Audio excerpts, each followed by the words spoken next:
अस्सलाम नाज़रीन, मैं हूं असद अली तूर। अपने प्रोग्राम असद तूर अनसेंसर्ड में आज हम 3 चीज़ों पर बात करेंगे। पहली चीज़ तो जनरल कमर बाजवा ने इमरान खान की ज़ात पर कुछ मज़ीद संगीन इल्ज़ामात लगाए हैं। बुशरा बीबी की ज़ात को निशाना बनाया है, शहजाद अकबर साहब की ज़ात को निशाना बनाया है और जो इमरान खान के वसीम अकरम प्लस थे उस्मान बुज़दार, उनकी ज़ात को निशाना बनाया है। ये ज़रा आप कुछ बताएंगे। कुछ बड़े ही इसमें संगीन किस्म के इल्ज़ामात हैं और इंकशाफात हैं। इसके अलावा मरीम नवाज़, उनको अब जो नून लीग के सदर हैं मियाँ शहबाज शरीफ, उन्होंने मरीम नवाज़ साहिबा को नून लीग की सीनियर वाइस प्रेसिडेंट बना दिया है और चीफ ऑर्गेनाइज़र बनाया है कि वो पार्टी की तंजीमें नो करेंगी। ये क्या इसकी वजूहात बनी है और क्या ये सारा जिसे कहते हैं ना गेम प्लान है, क्या ये भी आपको आज बताएंगे।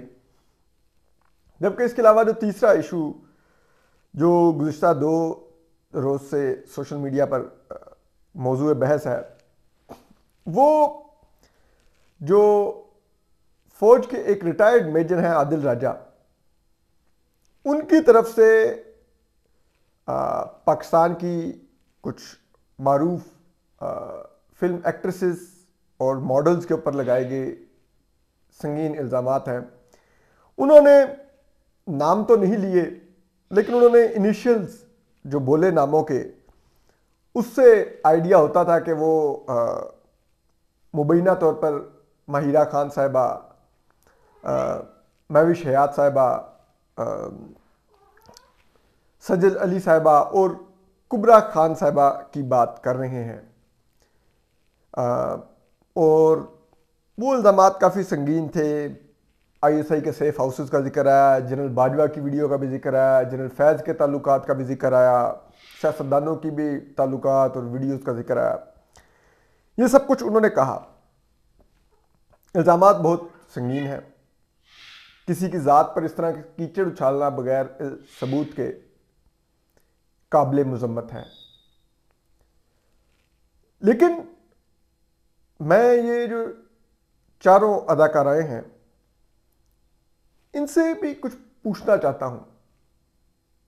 आपके साथ जो हुआ हम उसकी मुज़म्मत करते हैं, आपके किरदार को निशाना बनाया गया, लेकिन जब आप लोग ISPR के प्रोजेक्ट्स कर रही थी और उसी ISPR के इवेंट्स में सॉन्ग्स पर और इधर उधर बुलाया जाता था,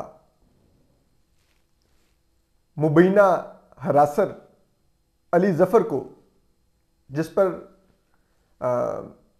सिंगर और मॉडल मारूफ जो हैं मीशा शफ़ी, उन्होंने इंतहाई संगीन और घिनौनी हरासमेंट का इल्ज़ाम लगा रखा है, तो आप लोगों ने कभी उन इवेंट्स का बायकॉट किया? अगर आज किरदार कुशी और हरासमेंट और इसके ऊपर आप एक स्टांस ले रही हैं, उस वक्त आप लोगों ने कोई स्टांस लिया? क्या आप लोगों में से किसी ने भी मीशा शफी का साथ दिया? मीशा शफी के हक में ट्वीट्स की? मीशा शफी के हक में कोई बयान जारी किया? और क्या यह कहा कि जब तक अली जफर इन इल्जामात से मुकम्मल तौर पर क्लियर नहीं होते, हम उनके साथ कोई इवेंट्स नहीं करेंगी? क्या आप लोगों ने कोई ऐसा तर्ज अमल इख्तियार किया? मीशा शफी भी तो आपकी अदाकारा और गुलकारा बहन थी, उनके लिए आप लोगों ने क्यों ना कोई स्टांस लिया? ये जरा आप बता दीजिए। दूसरी बात यह है कि ये चारों प्रोजेक्ट इमरान खान से बहुत ज्यादा मुंसलिक रही हैं। उनके हक में बड़े ट्वीट्स, ये वो, और जाहिर बात है उस वक्त प्रोजेक्ट इमरान खान को फौज की पूरी सपोर्ट हासिल थी। ISPR के तरफ से लेफ्टिनेंट फैज़ कह रहा हूँ, लेफ्टिनेंट आसिफ गफूर मीडिया पर दबाव डाल रहे थे कि मुस्बत खबरें देनी है। और आप उस वक्त, क्या आप मीडिया के साथ खड़ी हुई? आपने आवाज उठाई कि मीडिया को क्यों दबाव का निशाना बनाया जा रहा है कि ये मुस्बत खबरें दी जाए? क्या आपने सहाफियों पर हमले हुए उस पर कोई आवाज उठाई? आज आपके लिए तो हम सब लोग आवाज उठा रहे हैं कि आप लोगों के साथ ये नहीं होना चाहिए। आप लोगों ने कभी सहाफ़ियों पर हमलों पर आवाज़ उठाई? कभी मतीउल्लाह जान के अगवा होने पर ट्वीट किए हों, अबसार आलम साहब को गोली लगने पर ट्वीट किए हों, हामिद मीर साहब को गोली लगने और फिर ऑफ एयर होने पर कोई ट्वीट्स किए हों उनके लिए,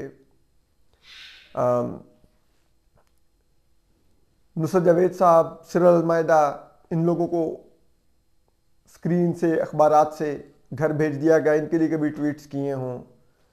कभी आप लोगों ने इमरान शफकत को, रजी दादा को, आमिर मीर साहब को इमरान खान साहब ने अगवा करवाया FIA से, आपने कभी इनके लिए ट्वीट्स किए हों?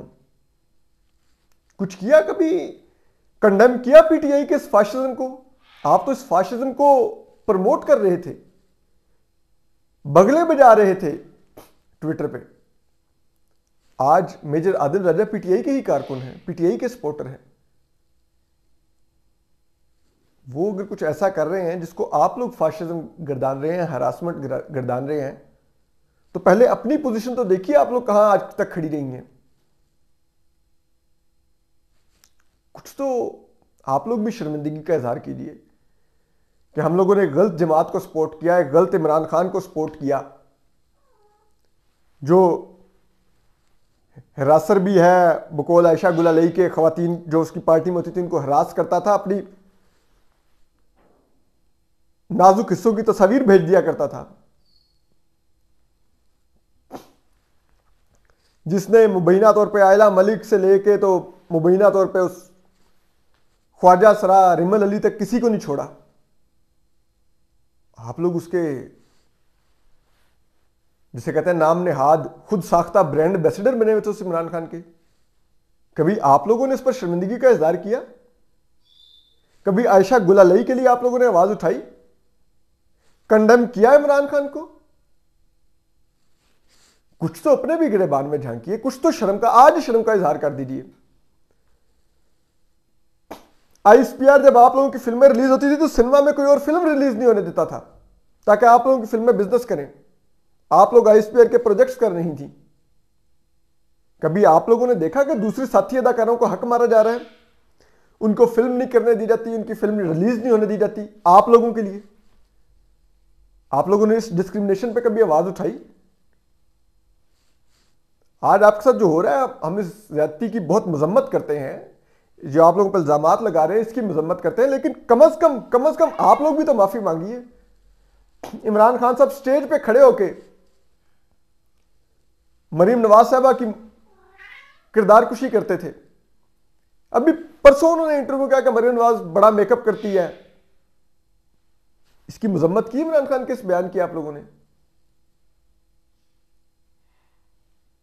क्या इमरान खान, शेख रशीद, बिलावल भुट्टो साहब की किरदार कुशी करते हैं? कभी इसकी मजम्मत की आप लोगों ने?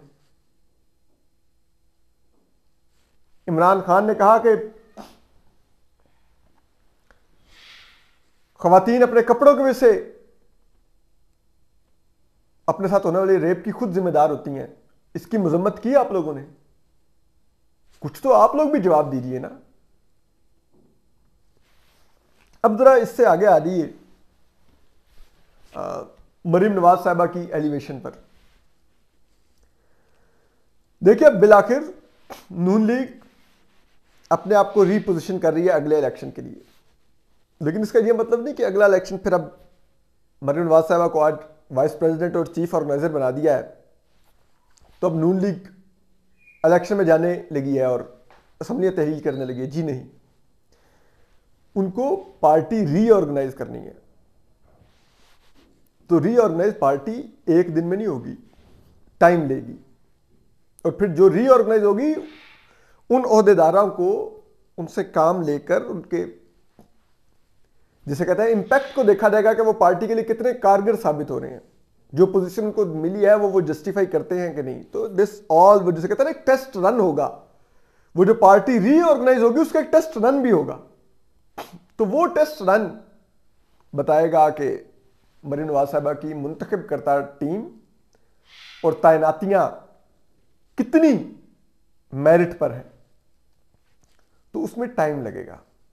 तो जाहिर बात है वो अभी से तैनातियां और टेस्ट रन शुरू होगा तो अगस्त तक जब असम्बली अपनी मुद्दत पूरी करेंगी तो पार्टी नए सिरे से चल रही होगी, या जिसे कहते हैं ना मरीम नवाज साहबा और मियां नवाज शरीफ की सेट करदा डायरेक्शन में चल रही होगी।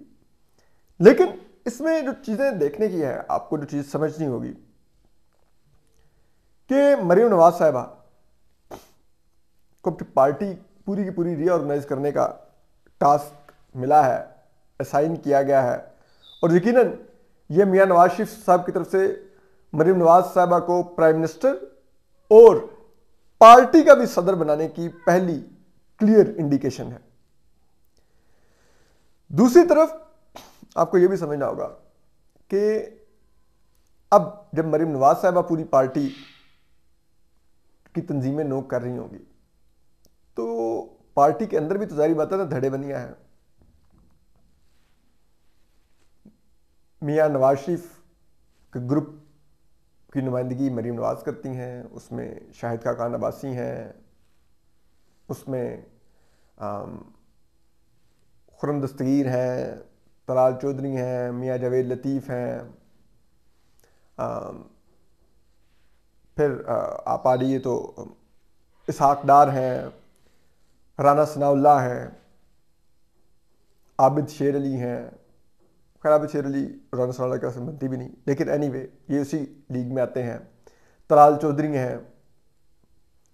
दूसरी तरफ एक ग्रुप मियां शहबाज शरीफ का है, उसमें मिफ्ता इस्माइल हैं, मरीम औरंगज़ेब साहिबा हैं, हमजा शहबाज हैं, ख्वाजा आसिफ हैं, राना तनवीर हैं, तो ये भी मलिक अहमद खान है, ये भी ग्रुप है। अब जाहिर बात है ये भी चाहेंगे कि ओहदों पर इनकी भी तैनातियां हों, तो क्या हमजा शहबाज साहब की रिकमेंडेशंस मरीम नवाज साहिबा एज इट इज तैनात करेंगी? ये बड़ा इंटरेस्टिंग होगा देखने के लिए कि अब इनके लोगों को कौन सी पार्टी में पोजीशंस मिलती हैं। तो ये जो इंटरनल एक पीएमएलएन में ग्रुपिंग है, इसका भी अब जरा मजीद नए सिरे से एक वो शुरू होगा दौड़, नए सिरे से एक दूसरे की टांगें खींचने, बैक स्टैबिंग पीएमएलएन के अंदर कुछ होगी। लेकिन चीज यही है कि ठीक है, नून लीग का वोटर नवाज शरीफ का वोटर है और मियां नवाज शरीफ के बाद वो मरीम नवाज साहिबा को बाय करता है, वो कहता है कि यही उनकी जानशीन है, हम इन्हीं को प्राइम मिनिस्टर देखना चाहते हैं। लेकिन इस वक्त पार्टी जिस बहरान का शिकार है, हुकूमत में आने के बाद तमाम बाय इलेक्शंस हार रही है और बुरी तरह हार रही है। पंजाब में जिसे कहता है ना पीएमएलएन दीवार से लगी हुई है। मरीम नवाज साहिबा का ये भी टेस्ट होगा कि वो दीवार से लगी हुई पीएमएलएन को वापस कैसे ग्राउंड में उतारेंगी, जो कि अगला इलेक्शन का होगा, 2023 इस साल इलेक्शन का उनका ये बड़ा टेस्ट होगा। फिर आप ये भी देखिए कि जो पार्टी कैंडिडेट्स हैं वो सिलेक्शन भी मरीम नवाज साहिबा की बड़ी इंटरेस्टिंग होगी देखने के लिए। फिर वो जो कैंपेन चलाएंगी, गो कि उन्होंने 2016 में 17, 18, 19, 20 में 21 में अपने वालिद के लिए बहुत एग्रेसिव कैंपेनिंग की है। सोशल मीडिया बड़ी टीम खड़ी की उन्होंने, सोशल मीडिया कन्वेंशंस करवाए और पीएमएलएन को पीटीआई के मुकाबले में सोशल मीडिया पर खड़े करने वाली मरीम नवाज साहिबा ही थी। लेकिन पिछले कुछ माह में मरीम नवाज साहिबा सियासत से गायब है और ये जो उनकी जिसे कहते हैं ना गेस्ट अपीयरेंस होती है पॉलिटिक्स में, ये माजरत के साथ ये कोई अच्छा इंपैक्ट नहीं पार्टी पे बनाती। अगर तो वो कंसिस्टेंट रहे, पार्टी में चलती रहे तो समझ आती है, लेकिन वो गायब हो जाती हैं बीच में छुट्टियों पे, 2-2, 3-3, 6-6 माह, साल की ब्रेक ले लेती हैं, खामोश हो जाती हैं, ट्विटर पे हल्का फुल्का ट्वीट कर दिया। उसका नतीजा क्या निकलता है? आज जो नया वोटर इस वक्त आया है, मेजॉरिटी पीटीआई की तरफ गया है, उसकी वजह यह है कि उसको अपील करने के लिए नून लीग ने कुछ किया ही नहीं है। और इस साइड पे नून लीग की जो चेहरा है वो तो मरीम नवाज साहब है, वो गायब है, बाहर है। तो अगर ये नया वोटर आउट नंबर कर गया पीएमएलएन के वोटर को, तो इसकी फिर जिम्मेदार कोई तो होगा, फिर मरीम नवाज साहब ही होंगी, क्योंकि आज तक सोशल मीडिया और ये सब कुछ तो मरीम नवाज ही देखती रही हैं। तो अब देखते हैं वो आ रही हैं क्या करती हैं। पिछले कुछ तो उनके फैसलों ने बड़ा मायूस किया, जैसे कि उन्होंने ताजरों पर टैक्स खत्म करवाया, जो एक फिक्स टैक्स मुफ्ता इस्माइल साहब ने लगवाया था, और उसका बोझ हम तनख्वाहदार तबके पर डाल दिया गया। भाई ये टैक्स, ये ताजिर माफिया, कभी तो इनको टैक्स डायरेक्ट में लाइए। अगर मुस्तकबिल की वज़ीर-ए-आज़म मरीम नवाज ने भी इनको, इनकी जिसे कहते हैं वो गार्डियन बन जाना है, तो फिर मुल्क कहां पे गया, आम आवाम कहां पर गए। ये ताजिर लाखों छोटी छोटी दुकानों के अंदर लाखों महीने का कमा रहे हैं, एक चंद हजार टैक्स नहीं दे सकते थे। बहरहाल अब आगे आइए, तो अब बात करते हैं जरा इंकशाफात की। उसमें तो जनरल कमर बाजवा ने जो नए हैं, एक तो उन्होंने ये इल्ज़ामात लगाए हैं कि ये मेरे गारफील्ड सब लगे हुए हैं, अच्छा, कि जो उस्मान बुज़दार हैं उनको एहसन जमील गुज्जर अपनी गाड़ी में लेकर आए थे और उन्होंने इमरान खान से मिलवाया। ना जहांगीर तरीन जानते थे उस्मान बुज़दार को, और उस्मान बुज़दार जहांगीर तरीन को पहचानते भी नहीं थे। तो यूं एहसन जमील गुज्जर कौन है, ये फरा गोगी के हस्बैंड हैं, और फरा गोगी कौन है, ये बुशरा बीबी की यारे ख़ास है, घड़ियाँ ये बेचती हैं, मलिक रियाज से मुबैना तौर पर डायमंड ये मांगती हैं बुशरा बीबी के लिए। तमाम जो इल्ज़ामात बुशरा बीबी पर जो किकबैक्स के हैं, जो करप्शन के हैं, वो बुशरा बीबी ने उस तक वो पैसा बुशरा बीबी तक मुबैना तौर पर फरा गोगी के रूट से ही जा रहा था। फिर अब आप आ जाइए, एक चीज़ और उन्होंने कहा कि ये जो शहजाद अकबर था, अब ये बड़ा सुनने वाला है कि शहजाद अकबर फाइनेंशियली और मॉरली दोनों करप्ट थे। ये खैर हमने आगे भी सुना था, लेकिन अब इन राइटिंग आ गया है कि शहजाद अकबर साहब एक इस्लामाबाद की एक सड़क पर एक खातून से मुबैना तौर पर डेट मार रहे थे, और वो डेट अपनी गाड़ी में मार रहे थे, और वो कहीं किसी स्ट्रीट में पार्क करके तो वो कुछ हरकत कर रहे थे जो कि नाजेबा थी ऑफ कोर्स। तो उनकी वहां पर वीडियो बन गई, और आप देखिए सोने पर सुहागा ये कि आर्मी चीफ जो उस वक्त के थे जनरल कमर बाजवा, वो वीडियो लेके अपने मोबाइल में इमरान खान के पास पहुंच गई कि देखो तुम्हारा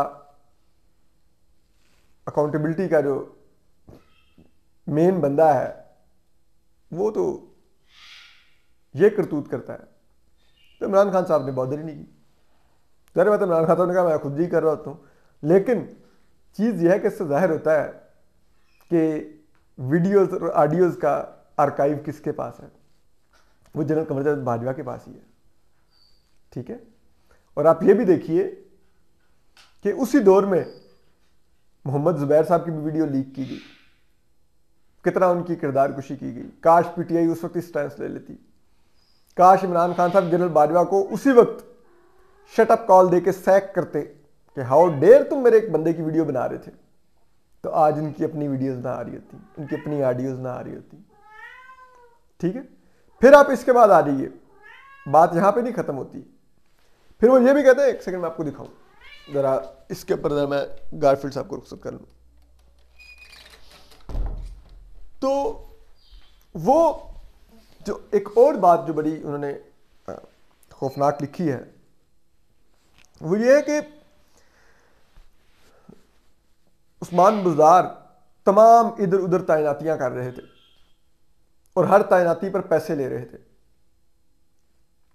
अब ये तो हम पहले भी सुन रहे थे कि वो जो पोस्टिंग ट्रांसफर्स जो थी, वो जो नेटवर्क था जो ये करवा रहा था, वो बुशरा बीबी के साबिक खावर मानिका, उनके बेटे बुशरा बीबी के पहले खावन से जो हैं इब्राहिम मानिका और मूसा मानिका मुबैना तौर पर, और एहसन जमील गुजर मुबैना तौर पर, और फरा गोगी मुबैना तौर पर वो पोस्टिंग ट्रांसफर करवाती थी। ये पैसे लेते थे उन पोस्टिंग ट्रांसफर के, और पैसे बुशरा बीबी तक जाते थे या खावर मानिका के घर तक जाते थे। खावर मानिका के घर गए तो बुशरा बीबी के घर ही गए ना। तो ये एक पूरा एक नेटवर्क था जो पंजाब में जिसे कहते हैं खेल रहा था और अरबों बना रहा था। हाउसिंग सोसाइटियों की मंजूरी से लेकर तो ठेके देने से लेकर तो एक लूट मची हुई थी, ठीक है। और इसीलिए फरा गोगी को लाहौर में, हालांकि ना उनके पास कोई हुकूमती होता था ना कुछ था, पंजाब पुलिस की गार्ड मिली हुई थी उनके घर को, ठीक है। तो अब वो सबूत भी जनरल बाजवा कहते हैं कि उन्होंने इमरान खान को दिए और इमरान खान को कहा कि अब इसका सरा कहां तक जाता है ये आप खुद देख लें, मैं कुछ नहीं कहूंगा। उसके बाद वो कहते हैं कि जनरल आसिम मुनीर भी इमरान खान साहब के पास शिकायत लेके जाते रहे, जो उस वक्त DGI थे। इमरान खान साहब को बुशरा बीबी के बारे में बताते रहे, इमरान खान साहब नहीं सुनते थे। और जब आर्मी चीफ या DGI इमरान खान साहब को उनकी बेगम बुशरा बीबी की इन मुबैना करप्शन के वाकयात का बताते थे, सबूत दिखाते थे, तो इमरान खान साहब कहते थे नहीं आप नहीं जानते, बुशरा बहुत नेक और परहेजगार खातून है, 36 घंटे के रोजे रखती है। अब ये लोग एक दूसरे का मुंह देखते थे, घर आ जाते थे कि यार क्या करें। फिर उसमें वो एक वाकया लिखते हैं कि जनरल कमर बाजवा और जनरल कमर बाजवा की जो वाइफ थी आयशा अमजद साहिबा, उनको इमरान खान साहब ने वज़ीर आज़म बनने के बाद PM हाउस में डिनर पर इनवाइट किया, जिसमें बुशरा बीबी भी थी, इमरान खान भी थे, जनरल कमर बाजवा थे और आयशा अमजद साहिबा थी। तो वो कहते हैं कि इमरान खान ने तो बगैर किसी को दावत दिए खाना शुरू कर दिया। जनरल कमर बाजवा ने भी इधर उधर देखा कि यार होता है कि जी शुरू करें, चले ठीक है, मैं मेहमान था। अमूमन मेहमान को कहा जाता है कि जी प्लीज़ आप शुरू करें, तो मुझे किसी ने कहा ही नहीं, इमरान खान खुद खाने लग गया, उन्होंने भी खैर डाल के खाना खाना शुरू कर दिया। तो वो ये कहते हैं कि उन्होंने देखा बुशरा बीबी नहीं खा रही, तो उन्होंने बुशरा बीबी कहा कि आप तो खाइए, उन्होंने कहा नहीं मैं घर जाके खाऊंगी। तो वो जब खाना खा लिया तो बुशरा बीबी और जो जनरल कमर बाजवा की जो अहलिया थी वो दोनों घर के अंदर चली गई। इमरान खान और जनरल बाजवा ड्राइंग रूम में बैठ गए। तो वो कहते हैं जब मैं निकला और मेरी बीवी आके, आयशा अमजद आर्मी चीफ कहते हैं कि मेरे साथ बैठी आके, तो उन्होंने कहा कि इमरान खान को इस खातून से बचा लो। तो उन्होंने कहा, मैंने कहा क्यों? उसने कहा बस मैं इस पर बात नहीं करूंगी। यानी कि लेकिन बुशरा बीबी ने कोई ऐसी वहां पर गुफ्तगू की होगी जिससे उन्होंने ये सस किया होगा। लेकिन बात यह है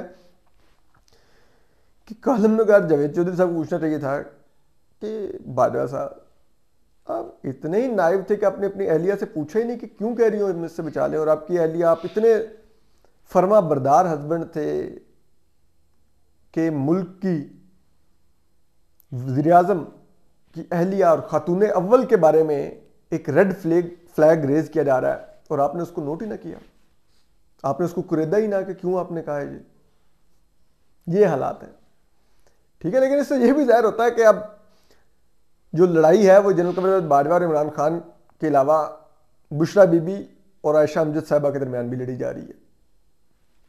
ये हालात हैं। और फिर वो ये बताते हैं कि बरतानिया का दौरा बुशरा बीबी नहीं थी इमरान खान कर देती कि अपने बेटों को जाकर ना मिल ले और जमायमा खान को ना जाके मिल ले। तो उसके लिए उन्होंने वो इमरान खान को बरतानिया का दौरा का एक दावत आई भी तो बुशरा बीबी ने जाने दिया, कैंसिल कर दिया। और उसमें वो कहते हैं कि हम लोगों ने जाके, क्योंकि हमें ये पता है कि जो बरतानवी सफीर थे क्रिस्टन टर्नर, वो बहुत करीब थे जनरल कमर बाजवा के साथ, उनके बड़े अच्छे ज़ाती मरासिम थे, जो कि अब इस महीने जा रहे हैं वापस। और इसी तरह जो कैनेडियन जो सफ़ीर थी खातून जो जा चुकी हैं पाकिस्तान से, वो भी जनरल कमर बाजवा के काफ़ी उनके करीब थी। मतलब डिप्लोमेटिकली दोनों की बड़ी अच्छी अंडरस्टैंडिंग थी एक दूसरे से, जिसे कहते हैं वो डिप्लोमेटिक मामलात पर, रीजनल मामलात पर दोनों सेम पेज पर होते थे। तो इसी तरह क्रिस्टन टर्नर भी करीब थे, तो उनको जनरल कमर बाजवा कहते हैं कि मैंने ही उनसे कहा कि वो इन्विटेशन मंगवाया था इमरान खान के लिए ताकि पाकिस्तान के सफारती ताल्लुकात बेहतर हों। लेकिन वो फिर जब इमरान खान ने इनकार कर दिया बरतानिया जाने से, तो उस पर बरतानिया भी नाराज़ हुआ। जारी बात है, वो एक वर्ल्ड पावर है भाई, वो यूएन की नेशनल सिक्योरिटी काउंसिल में वो वीटो पावर रखता है। आपने उसको नज़रअंदाज कर दिया इमरान खान साहब ने, क्योंकि बुशरा बीबी साहबा ने कोई देख लिया ख्वाब और जिन और ये और वो। तो ये जहाँ पर हालात रहे हों, लेकिन जनरल कमर बाजवा अब इल्ज़ाम तो लगा रहे हैं, और लेकिन चीज़ ये है कि कोई जनरल कमर बाजवा से सवालात नहीं कर रहा, सिर्फ उनकी सुनी हुई कहानियाँ जावेद चौधरी साहब आके उनके माउथ पीस बन के लिखे जा रहे हैं। लेकिन उनसे कुछ सवालात ही कर लेते, जो उन्होंने जनरल कमर बाजवा ने जो कुछ किया है और जो इल्ज़ामात लगा रहे हैं, इन इल्ज़ामात पर सवाल आप निकलते तो उनसे पूछते, वो नहीं पूछे। ख्याल रखिए, सलामत रहिए, अल्लाह हाफिज़।